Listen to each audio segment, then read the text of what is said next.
Ladies and gentlemen, boys and girls, friends of all ages, welcome, welcome, welcome to Draw for Turn, Episode 2. Alright guys, let's draw for turn. We're here to bring you Commander insights and hot tech to level up your game. Each episode features and focuses on a different topic with our 4-man pod to give you all our spicy takes on it.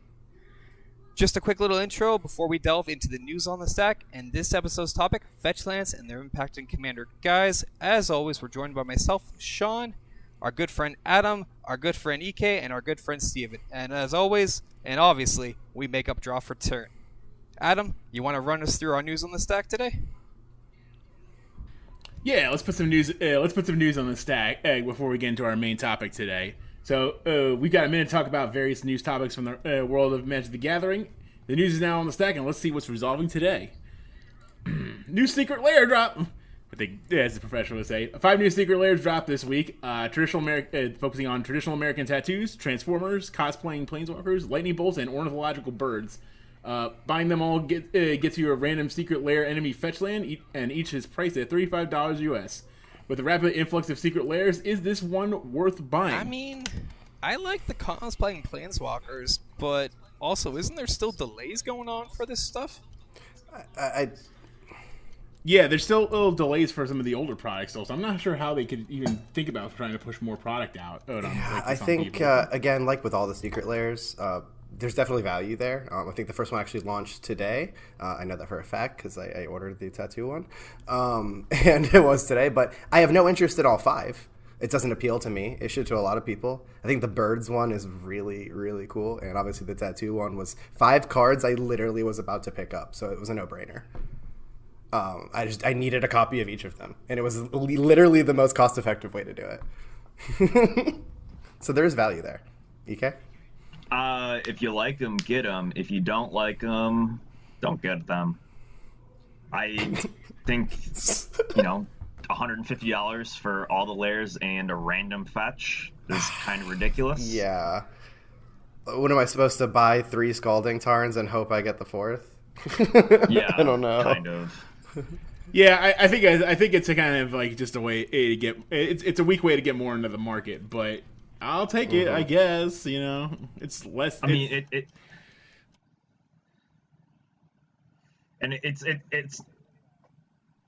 I was gonna say it's not a meaningful way to get fetches into the market. No, and I don't think it was intended for that. Like Adam said, it's just to sweeten the pot. But if you're going to spend 150, it's because you wanted these. It's not 25 cards. I think it's like 21 cards, 22 cards. Something like that. That you want those. It's not because you want a Misty Rainforest. Because honestly, you only have a 20% chance of getting it. So, yeah. I mean, if you're getting this for the fetches, you're getting it because you wanted everything else anyway. And the fetch, like you're going to keep the fetch. You're not going to sell the fetch. Yep. All right, moving on to next on the stack. New reprint sets coming in August called Double Masters. It's a set of all reprints and return to master sets. First time in a long time we've had this. With 2 rares and or mythics per pack.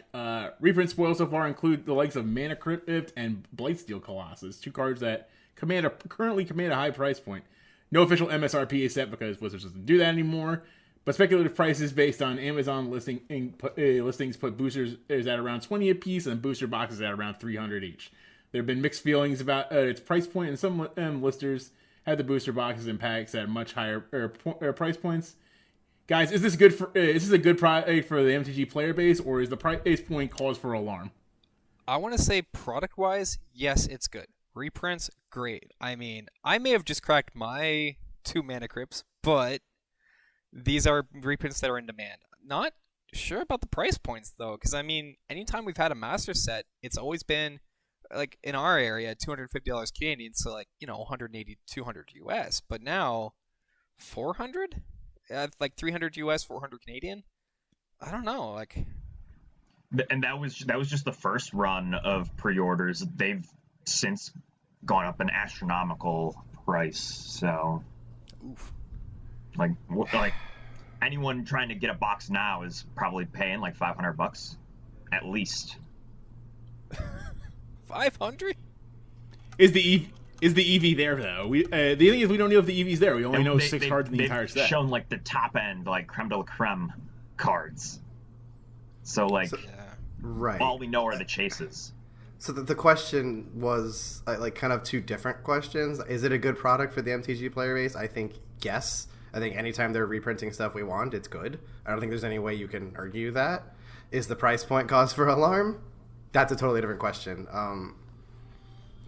I don't think it's any cause for alarm because it's been happening already. It's not the first product that's gone up through the roof right like that lately. This whole quarantine doesn't help either. So, is it more alarming than we've been alarmed? No.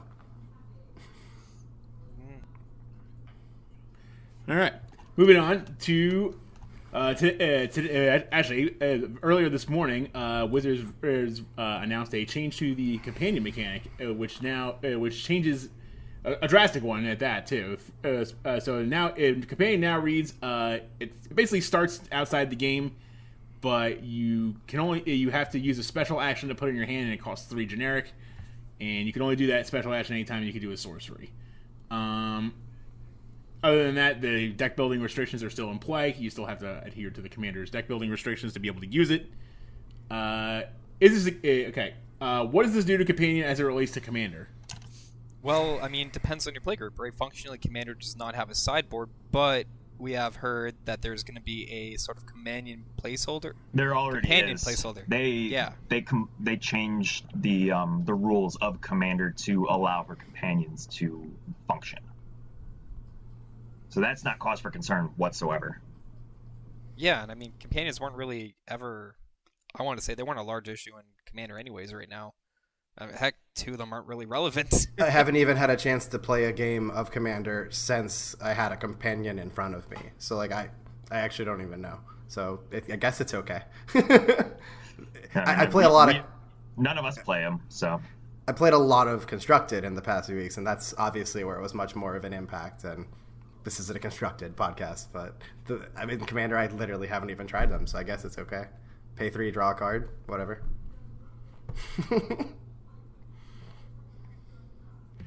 Okay. Next topic. Unfortunately, with the onset of COVID-19 and the uncertainty of where we're going to be further down the line, Wizards and Channel Fireball canceled all in-person events for 2020, with a chance of some in 2021 being canceled as well. Will this be a trend going forward, and are in-person events over forever? I'm hoping not. I miss my LGS. I love playing with you guys, but... Well, I think it's the large-scale ones is more the focus. I really hope not. Like, I'm a paper Magic player. Like, I love that we're playing Commander tonight on our pod, but like the fact that I want to sit in front of you guys and play Magic and be in Palm Beach or be in Vegas, like I'd much rather be doing that than playing with my webcam facing at my desk. Like, so I'm super bummed to hear that. Like, I like going to GPs. I like playing in SCG Opens, things like that. So this is a super bummer for me. The Command Fest just sweetened the deal, and they took it away from me as soon as I got to play in one. Let's see what yeah, I mean, but no, I don't think they're over. I don't think they're over. We're gonna get them back. Things will go back to, I don't know. I don't want to put air quotes around normal, but things will go back to normal. We'll get our events back, but yeah, it's a matter of time, right? Like 2021 is probably going to be what it is. It's just it's a question of when this all ends and things improve. Yeah. Let's focus on getting back to our local game stores before we think about events with thousands of people first. I think that's where my head's at. Wednesday nights I get to storm off on people, and I don't get to do that anymore. So that's what I want. A Discord call. I'll play you a Modern anytime, Swazi. All right, and the last on the stack, Command Fest Online is an event coming up. It's a charity event and being run by Channel Fireball on June 6th. It'll give you a chance to play Commander from the comfort of your own home with players from all around the world, all in aid of the Red Cross. The event will be free with a suggested donation, and you can find more information on it on the Channel Fireball website. Command Fest Online will run all day June 6th with casual games, silly rules, donation drives, and a stream over on Twitch with special guests. Is this our new normal for large scale Magic events? I don't know. This is the first one of its kind. This is the first of its kind. So if this goes well, then maybe. If it doesn't, they're gonna try again some way different. They're trying to figure something out. I mean, like, at least they're trying. Like, I could see this being the norm for 2020. I mean, maybe in the distant future, there's a mix of back to in person and some online events when people can travel and stuff. But I like it that it's a great solution for the time being, and the fact that they're pushing it as they are with donation drives, the streaming for Twitch. They're really trying to give it access on a lot of online platforms. I will agree with my colleagues. I'm not going to repeat everything they just said. It's a really good step. We're doing something. I love it. Yeah. For those of you who don't know, the special guest list is like Alex Kessler from Masters of Modern, the Command Zone guys, the SCG Versus guys, the Playing with Power guys. The who's who of the Commander format, including the Rules Committee and the Advisory Group, like all those kinds of people are going to be playing games. So at the very least, it's an awesome like spectator spectacle.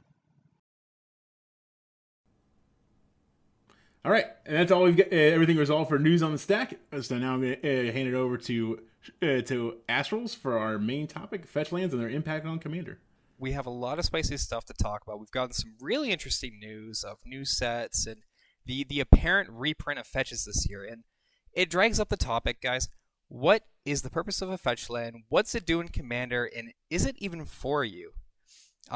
We've seen this discussion kind of going around on Twitter for the last couple weeks. And just for those that are still kind of new to Commander and MTG in general, what a fetch land is, it's a land that you can tap and sacrifice to search for a land from your graveyard and put it into the battlefield. I believe you mean your deck. Tapped or untapped. From your library. There's big difference. Big difference. Did I say my graveyard? Oh, Yeah. I'm thinking Crucible of Worlds. See, I'm new to this whole land strategy for Commander, so EK's got me looking at my graveyard half the time.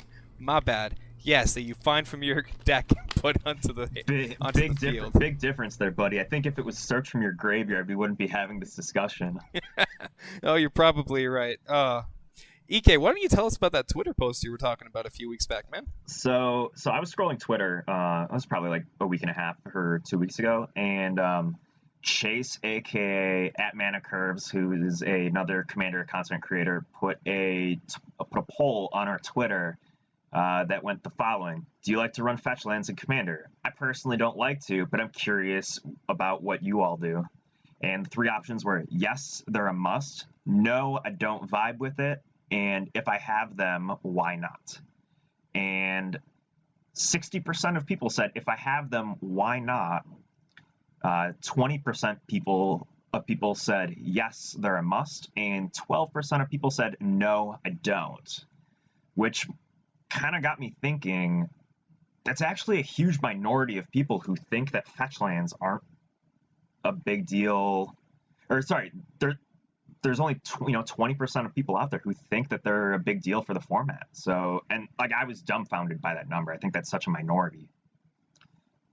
Maybe that's just the people that I'm used to playing with, but I was kind of taken aback by that number. No, I agree in the same boat, honestly. Like, I mean, speaking from like our play group, we know like majority of us were always talking about like fetch lands, like at least in some way, state or form, because there's pros to having them in the deck. There's things you want to do with it depending on your strategy. Mm-hmm. But it's interesting that like when you look at the larger player base, it's more of, if I got them, sure, but otherwise, like, I just don't care. I think for me, like, I mainly play constructed, so when I play modern, my deck's literally not competitive if I don't have fetch lands in it. So I've got them. So I'm in the if I have them, why not camp. As you're about to see, one of our topics coming up is like monocolor decks. Do you need them, etc.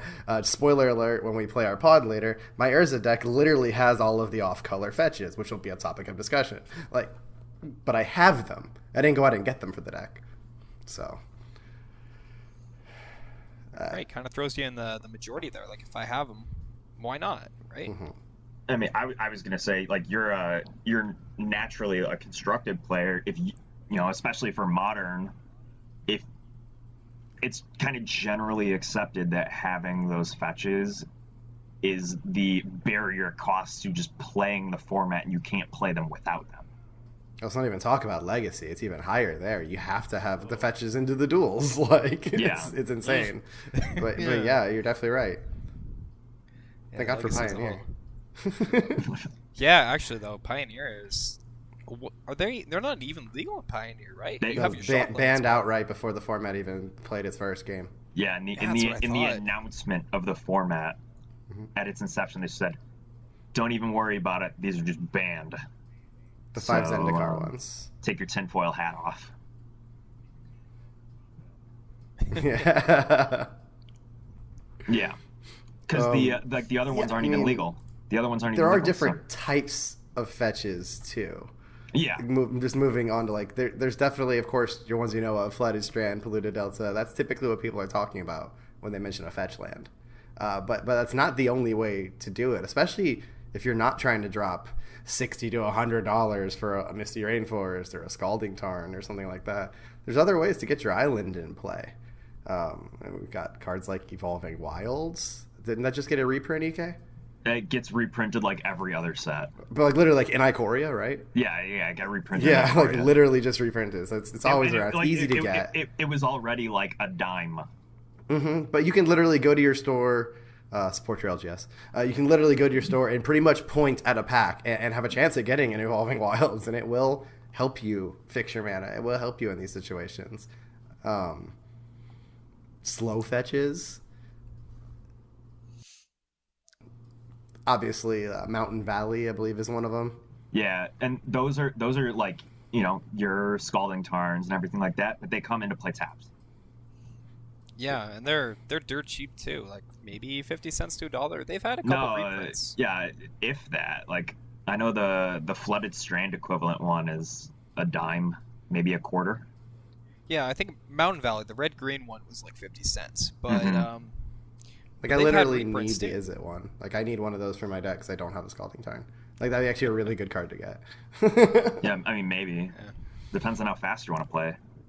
oh, you just run Amulet of Vigor. Right. I mean, I've got other artifacts. Why not, right? Okay, Good thought. Mr. Modern, there's one more type of fetch. What do we got? It's the one that everyone knows, right? We're just gonna go with the fetch land. When we say fetch land, we mean the 10 fetch lands. Yeah. We're not gonna beat that into a dead bush, into a bush. There, everyone knows what those are. Yeah, it's the card that can cost the entire cost of like a deck. In some cases, yeah. But speaking of that cost, though, like just moving us forward, like why would you want to spend that? What are like some of the pros of fetch lands, Sean? Well, I mean, you've got access to the mana you want. Your mana base can be more consistent. Deck thinning is relevant to a certain regard if you've done multiple fetches in a game, depending on your commander strategy. You're getting additional support for land-based combos. I mean, pop a fetch, have a Crucible of Worlds route, of Ramunant Hydra, Ramunant Excavator, even Sun Titan. That's land recursion back in, so you can replay the fetch, retap it, and thin out your deck more. And it's additional land fixings. There's a lot of good, but you also have to keep in mind, like we've mentioned, the cost point for when you want to pay for that. Like, I know personally in a lot of my decks, I may not have like the expensive fetches in them, but I at least like to have my Evolving Wilds or Terramorphic Expanse. So what it sounds like is like all of the pros are just like min-maxing incremental advantages. Yeah, That's- definitely. Like at the end of the day, that's really what it is. But I think it gets different if you're running like a 3-color deck, like where your mana is harder to fix, like a 3+ color deck. I was looking at some articles online and scouring the toilet paper of the universe, Reddit, and basically came across like people arguing like, do fetch lands belong in Commander? Should they be banned? This is from a couple years ago. And one of the things was, if you ban them, like, you're not going to be able to play your 4 and your 5 color commanders. Like, you're going to those cards become borderline uncastable if you can't help select what lands you have in play. It really does help those strategies. Otherwise, everyone's just going to play a mono or a 2-color commander and just play a bunch of basics and win. Yeah, honestly, I mean, like, Ashling the Pilgrim in 99 Mountains, it's a thing. It's not a good thing, but it is a thing. Unfortunately, or is it fortunately? Because like I mean, Yeah, I don't depends know. on your take. It's a Tangent. meme. Yeah, It's a funny exactly. meme. Yeah. No, but like, I was gonna say, what was I gonna say actually? Oh, no, I was gonna say some of the color combos that like don't ramp, in particular, so like Boros, Demir. I mean, just, like basically any color combo that doesn't play green, they need to rely on fixing their mana to cast what they need to cast when they need to cast it, because they're not going to have, just a ton of mana flooded to be able to do whatever they want whenever they want. They have to be able to have consistency in their mana base as opposed to just having a lot of it. So I think in those cases, the fetches, kind of build up those sorts of strategies. But for the most part, like, do you need them? I think that's the question that we're gonna keep asking. But like, do you really need them? I would say do you need them? No. Are they nice to have in 2-color and beyond? Or I'm sorry, in 3-color and beyond decks? Yeah. I think that's exactly it. For the most part, like I don't find myself ever playing it in anything but those. Like I'm not gonna use them for 2-color. You really only bet like you basically effectively jam 5 lands in your deck, and they don't always have a relevant use. So it sounds like Adam, you're in the if you have them, why not with the super majority. I mean, I don't really the way I see it, like Commander was like born out of binders, born out of collections. Like, why not? If you can use fetches, why not? You know what I mean? It's just like I think it just depends on your playgroup. If they don't like fetches because it slows down the game, or like I think the thing with fetches, the big thing of fetches, was a con, is it does kind of slow. Which we may have not have mentioned before, is it does slow the pace of the game a little bit. So you kind of have to know how to like, all right, if I'm gonna fetch. Like, if I'm going to use this fetch, like, do I have a follow-up for this? If no, then, like, I need to explain what I'm doing to the player. Yeah, be courteous, you know what I mean? pass the turn and fetch during the first person after you. If there is no action you can make, like, okay, maybe, like, if you're not playing blue, you're not threatening a counter spell, just get your land so we don't have to wait for you when it's your turn. Well, that's all. Yeah. It helps with the pace of the game. Yeah, I think that was one of the big problems when they were in standard last. Like they slowed down the pace of the game so much because every deck ran Fetchlands, even though there was only 5 available. Even now, like we still have some Fetchlands available. Like we have Fabled Passage available in standard, and Prismatic Vista got added to Modern. So I mean, Modern already has the Fetchland and the Fetchland problems.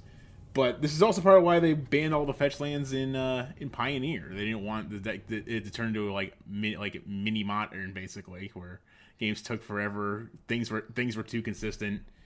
I just think there's like that edge of inevitability when you're running like when your land package involves like 8 or 9 fetch lands. Absolutely, I agree with that. And in a 20 land base. I'll use like my just jumping off Commander onto the Modern. In fact, like I play Modern like Swazo. My Modern deck, Jeskai Tempo, I have 9 fetches in a 21 land base. So I mean, Death Shadow I think runs 4 non-fetches in their entire man base. It's like 2 Blood Crypts and a Watery Grave and something else. Like that's it. The rest is like 15 fetches or something. So one hurts themselves. That's slow. Yeah. And if we compare like deck size, like from a 60-card deck to a 100-card deck, when you're running in a singleton format, like 5 fetches in a 100-card deck versus 9 fetches in a 60-card deck is not quite as big as impactful. But having that fetch to get your correct color combination for what you need in your deck, like we said, for 3 colors and beyond, that's the real power of the fetch, and it helps to make your games more consistent.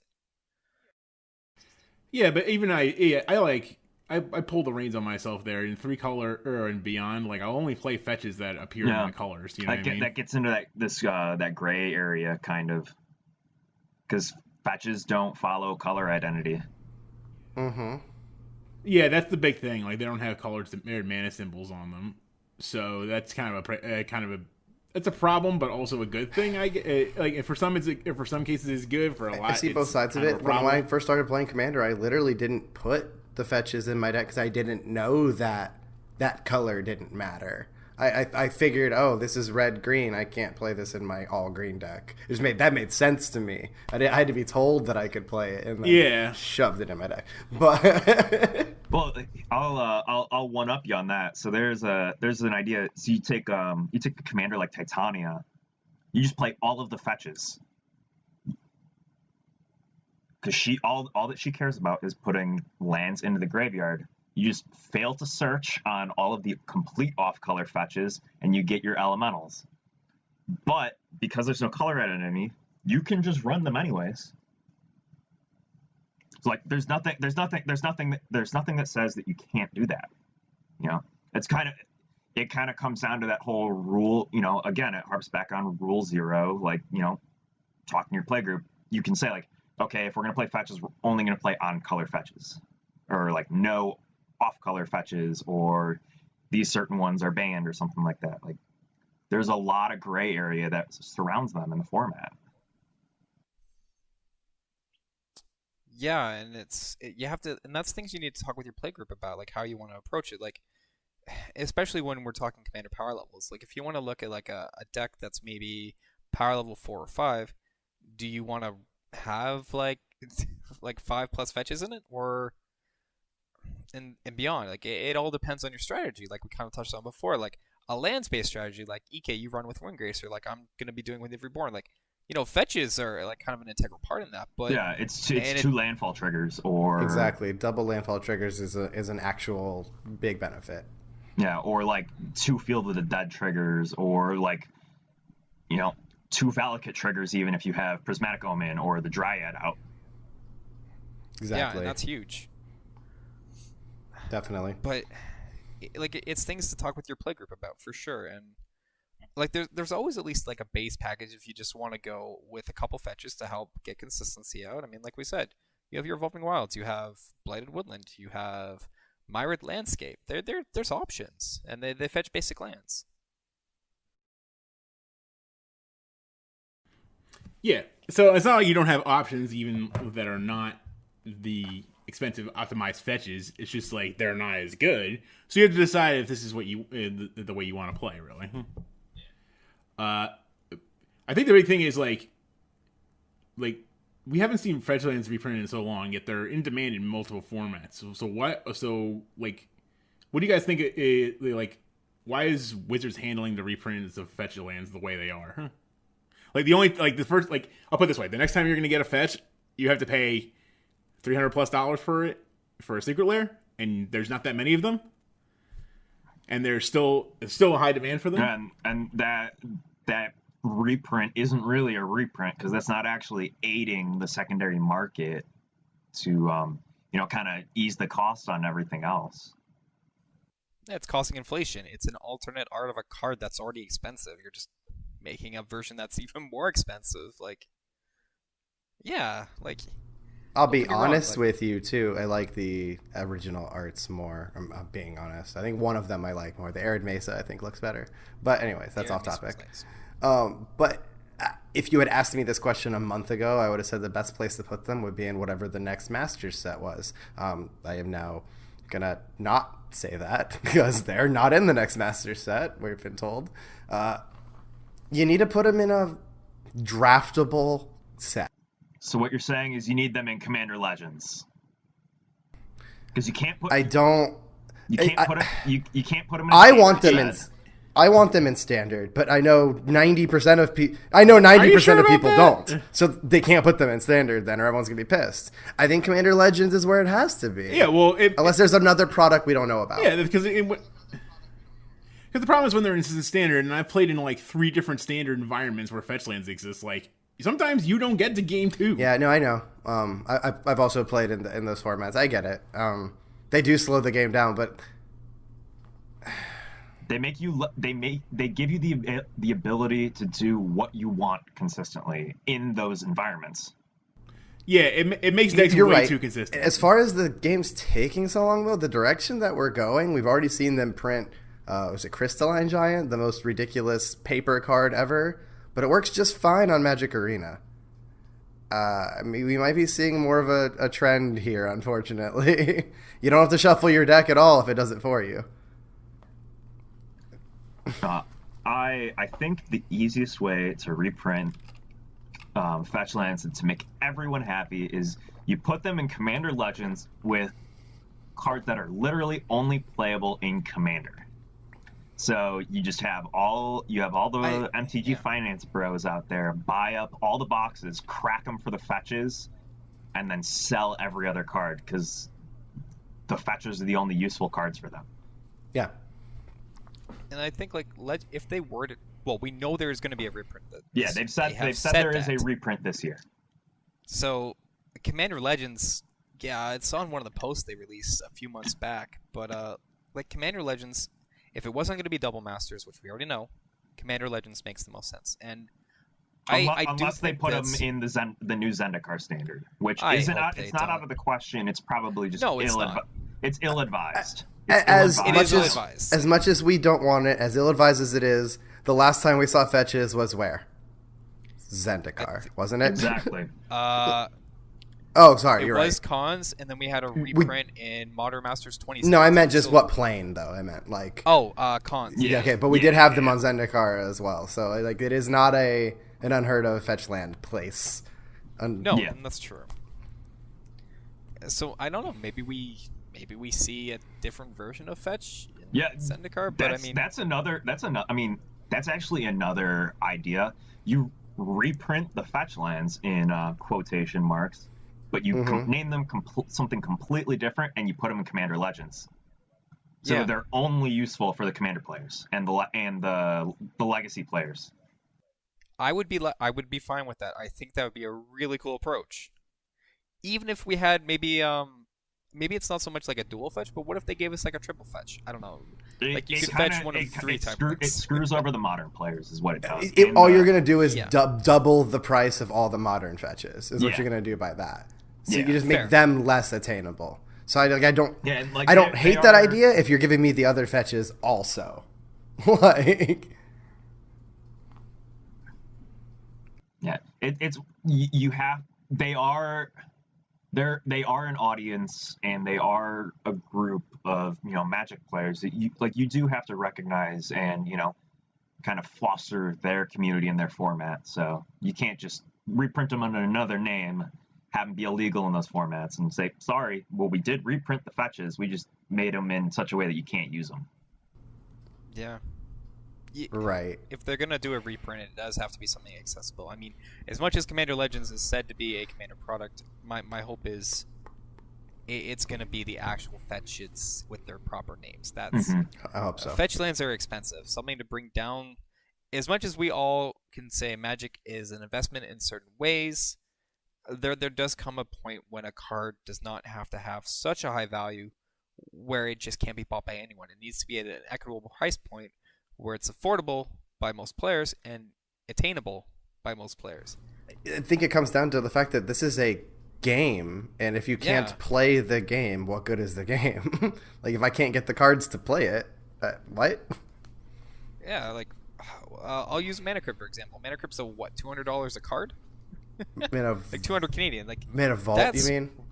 Yeah, or Mana Vaults. That Crypt and a few other. But, like, those kind of high price point cards. Like, what's the point? Like, if you want to get someone in new, like, they see this awesome card, they're like, oh my god, this is awesome, I want it. Suddenly, $200, like, I could want it, can't have so much it. For us. Yeah. And, like, certain fetches are at an affordable point. Like, I would say, like, the cons fetches are at a price point that's not terrible. The pandemic expensive, brought them up but by a bunch. They had doubled most of the prices on those. True, yeah. Yeah, it's really pushed everything up during quarantine, which I understand, but I also find really interesting. It's kind of it's the Commander cards that are going up, though. That's it. Like, just to play over your webcam. Like, it's really interesting to me. It's crazy. Yeah. So I don't know that. Bottom line is, I don't know that there's a good way to reprint them. I think no matter what they do, somebody's going to complain. But they have to do it. They have to pick somewhere to shove them. Even I don't know.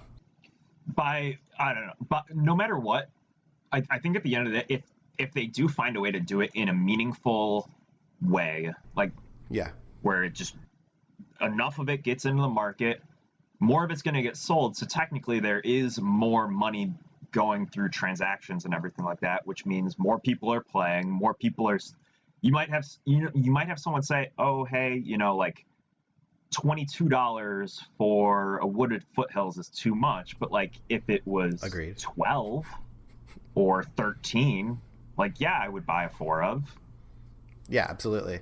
It's also there's another way that we didn't talk about. I forget the last time they did it.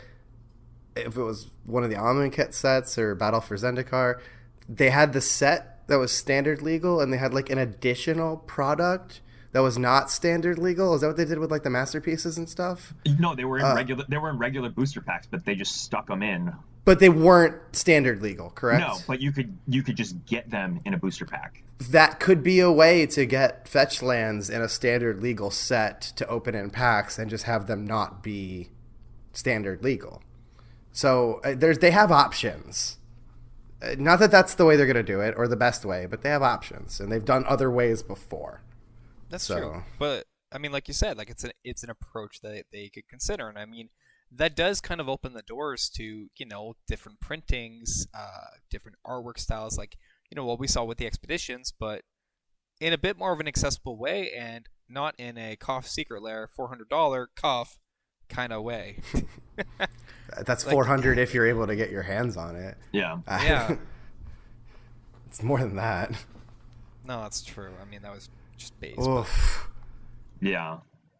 But it's options that they need to look at for trying to make them accessible, and that's the big thing too, like making Fetchlands accessible. Part of the thing maybe too right now is like when we look back to the Twitter post, some people just don't have them. Like they're just not accessible. Like, what would you rather do for your commander deck? Go out and pay $80 for like a Scalding Tarn, or put the $80 towards more impactful cards in your commander deck? What year was the last Fetchlands? 17?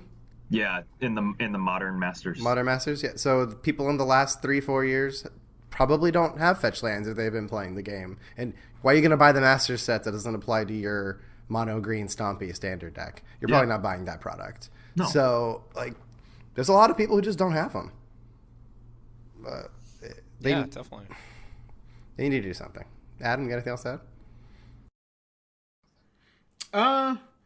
I just think it's like, when you do need to reprint the fetches, but you have to do it in a way that's like,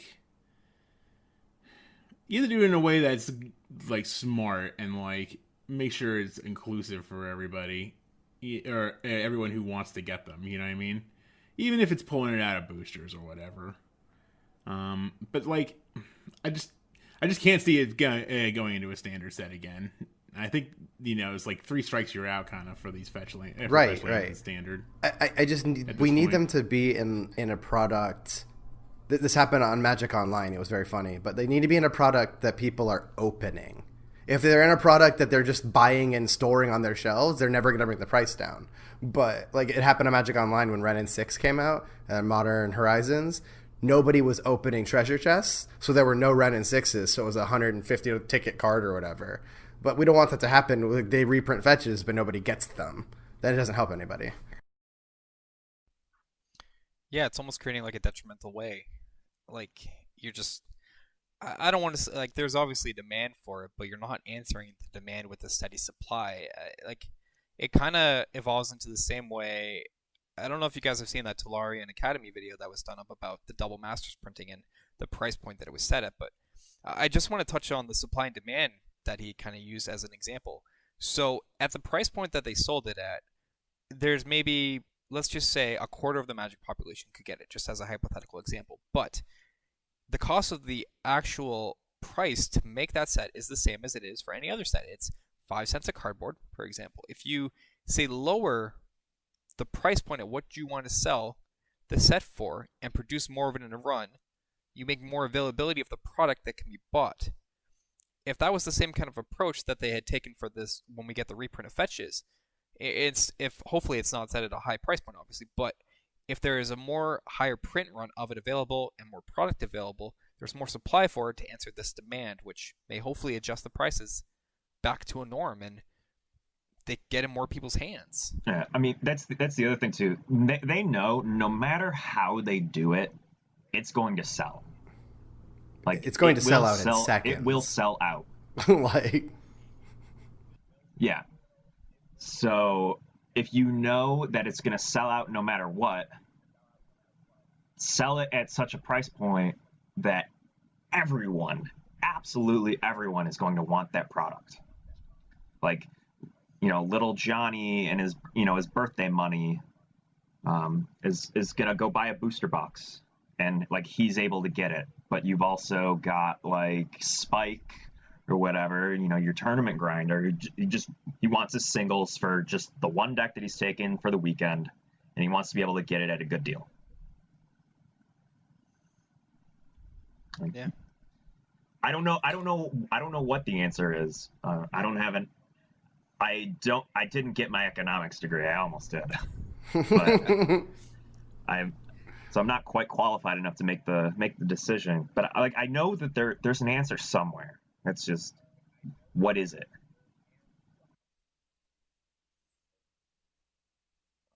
It's a matter of finding. I mean, I'm like you, EK. I don't have my economics degree. I took a course on economics, though.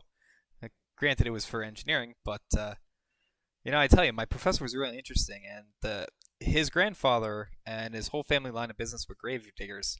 And he often had a really good starting point. He said, no matter where you're starting in the ground, you're always working your way up. And economics is similar. No matter where there's a demand, there's always a supply and a way to find it that you're going to dig up and find to supply and get it out. And I don't know. It's trying to find that way. I mean, like, do you guys have any speculations of how we're going to see these reprints or how they may come about? I mean, we've said like Commander Legends is probably where they're going to be, but do you think there's going to be other ways that we may see it this year? Like, are we going to see like expedition stuff again, maybe? There's always a chance there's something we don't know about. Kenobi really quickly.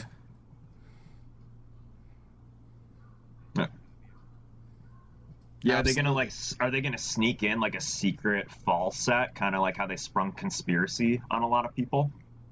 It's June 1st when we record this today, so they've released literally a new product every like 2.5 weeks or something for the past however many months. I think there's a very, very good chance there's something we don't know about yet for the next 6 months that's gonna have Fetchlands in it. It's entirely possible. Mm-hmm. But what that also means is if it's in a completely different product that we don't know about, there will also be there's bound to be other Commander goodies in it too. So either way, it's a win-win for Commander players. Yeah, that's true. I mean, we've often said like 2020 is looking to be like a year of the Commander. Double Masters is literally Commander Masters. True, man. Double Commander Masters. That would have been such a good name. Adam, what about you, man? What do you think they may do for like reprints of fetches? If you're a betting man, what are you putting your money on? I guess Commander Masters is the only place I could put it at this point, if it's going to happen this year. Yeah. Mm-hmm. Or Commander Legends or whatever they're calling Legends. They're draftable Commander set. With I think they said like 70 something legendaries as a side note. Yeah. That's crazy. So it's gonna be. I don't even know how that's gonna work. Drafting Commander. Ugh. No one does, but I'm excited to find out. I think the biggest thing is we just want to see fetches. Affordable fetches for the people. Hashtag. How do I hashtag this? Hashtag fetch it 2020. Hashtag make fetch happen 2020. Yeah, I like that. Hashtag make fetch happen 2020. Guys, when you're listening to this after the episode, join us on Twitter. We'll do a hashtag make fetch happen 2020. We're gonna start a we're gonna start a trend here. We're gonna try. Send tweet. Here we go. Perfect. See, Swaz is already on it. Well, awesome. Guys, I want to say I think we fetched up a pretty good time today. Pun intended. Oof. Dear God, you had to get your one in. I'm glad we Man, didn't have to I wait for always you to land shuffle. on a good one. Yeah. I'm glad we didn't have I to wait really for you to tapped shuffle. out on that one. Yeah. Oh no, that's 2. You're done. Cut him off. Cut him off, quick. Yeah. Hit the big red button. Oh. Well, guys, you got anything else going on for fetches or? Nah. I think that's all I got to say about that. We've beaten the dead horse that the internet's beaten for the past month. It was definitely something that needed to be said because we hadn't really talked since Double Masters for sure. Them not being in there is shocking. Another land joke for you. Hey. You really tapped out there. You know I don't do that. You know I don't tap out. That's true, actually. Yeah, you play Awesome. Seaborn Muse. I did. Yeah, I do too, actually. What is tapping out? No. All right. Well, Cool. guys, I think, like EK said, we've kind of really gotten through it. Hopefully some good stuff, and I think we're going to see some exciting stuff. Well, guys, as always, you can find us on Twitter at DrawForTurn and Instagram at DrawForTurnPodcast. We post daily discussion topics, every day or two. So drop us a follow, get in on the conversation. If there's something you want to know about or hit us up about, shout us out on Twitter, like on a tweet. Just tag us and we'll answer it. Tag myself, EK, Adam, or Swazzle, or the @DrawForTurn. We'll answer in typically pretty quick. Adam, where can the people find you at, my dude? You can drop me a follow on Twitter at DES_AdamN. I just want to give a quick shout out to my local game stores, Top Deck Games in Westmont, New Jersey, and Comic Book Store in Glassboro, New Jersey. EK, what about you, my dude? You can find me on Twitter and in Twitch chat at EK Plays Cards, or in the Chicagoland area at one of many card shops like Games Plus or Pastime Games. Nice. You guys can find me at Twitch, Twitter, and Instagram at AstrosFlame. Obviously you're already here, which is cool. For those that are listening, that's where you can find me at. I tend to stream a mix of MTG Arena, Diablo 3, and D&D, and Friday nights on our Commander Pods as well. Swazzle, where are you at, my dude? You guys can find me on Twitter and Twitch at SwazzoTV. And again, shout out to my local game stores as well. We got Cool Stuff Games in Brandon, Florida, and Oblivion Games in Tampa, Florida. Sweet. Well, guys, as always, remember, untap, upkeep, support your local game store, and Draw for Draw turn. for turn.